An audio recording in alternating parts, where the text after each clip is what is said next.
Greetings and salutations. Welcome to the best damn show on the planet, the Media Project Show. I'm Clint Africa. I'm your host today. Hope you guys are feeling well. Hope you're all great.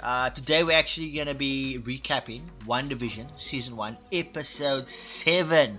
I'm sure everyone has been waiting for this. But before I continue, just want to mention that this podcast is sponsored by ULeap. So if you have a talent, if you have a skill, if you have a qualification, check out the website. There's definitely something for you. If you want something delivered, if you want something picked up, check out the ULeap website. I promise you, it will change your life. Okay, now back to WandaVision. So this is a spoiler review. So if you guys watch the show starts in the 2000s. So you know it was going through the editors. And this one had a modern family feel where Wanda's actually speaking to the camera.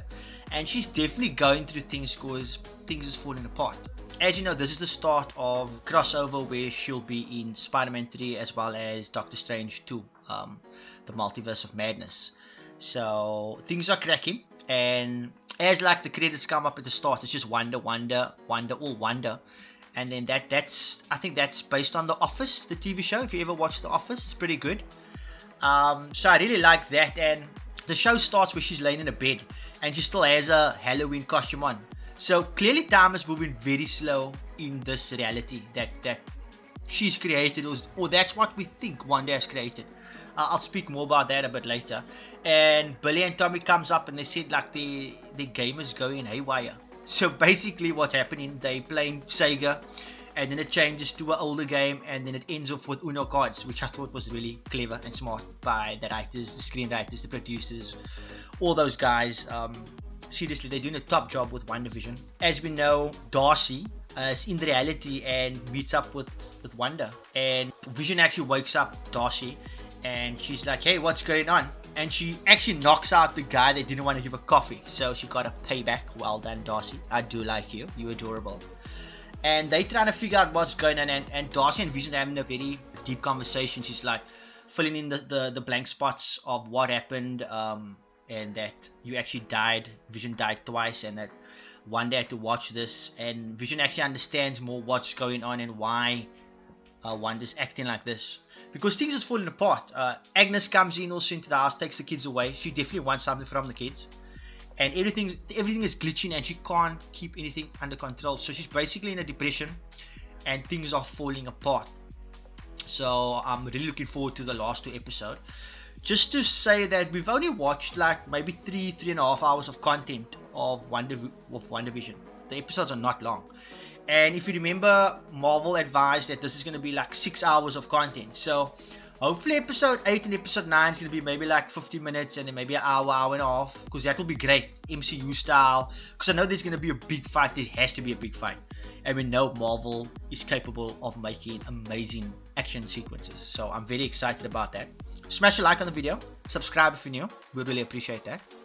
What do you guys think of WandaVision so far? Have you watched episode 7? Would like to know in the comments. Really interested in that.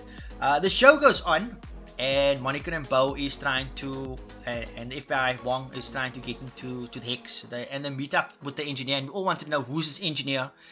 And it's such a downer because it's just a random lady. It's no one that we know. It's no Pym Particles. It's no Reed Richards, Fantastic Four. But I thought that's too early for a Fantastic Four cameo to come in.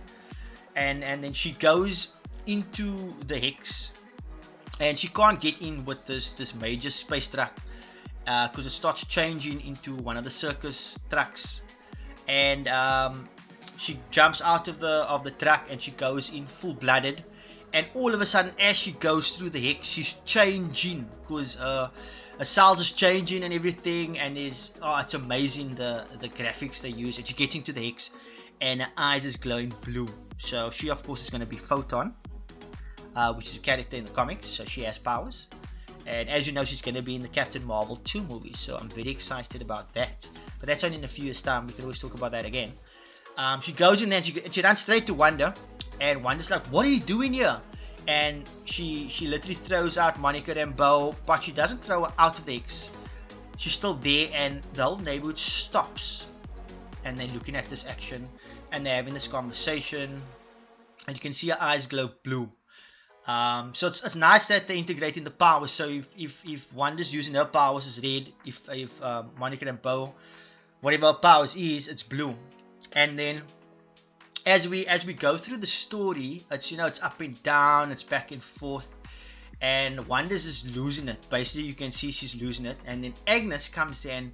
We all thought Agnes was Agatha Harkness, which she is, because at the end of this episode, she reveals who she is, because Wanda wants to know where's the kids, and Agnes says that, or Agatha says that the kids are in the basement. Like she's wanting Wanda to go to the basement, and Wanda goes to the basement, and all of a sudden, I think that's where we notice that Agnes is Agatha the witch, and she has a power. Book is there, and it's glowing, and her power is purple. I don't know why I didn't get that at the start, because she was mainly wearing purple, and then it shows that she's been behind this whole situation. She perhaps created this reality. She's controlling everything, clearly, and she definitely wants something from Wanda. She definitely wants something from the kids, their powers.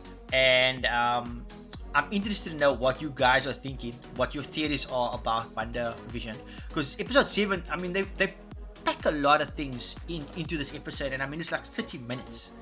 And the cool thing about this episode, there's a credit. So if you actually didn't watch it, there's actually a mini credit at the end of the scene, when the credits come down, and Monica and Bo's trying to get into Agnes's house, and then all of a sudden Pietro comes there, and the episode ends. So I can't wait for episode 8. I mean, a lot of things happen in this episode, and what Marvel is doing is amazing, because these smaller characters, they can get their time to shine, and they can also develop their character and their personality. And these smaller characters that comes in here, and the connection with the Marvel Cinematic Universe and the Disney Plus shows is great so far. Like, I'm really looking forward to Falcon and the Winter Soldier, which is coming in on March the 19th. So that's gonna be so exciting.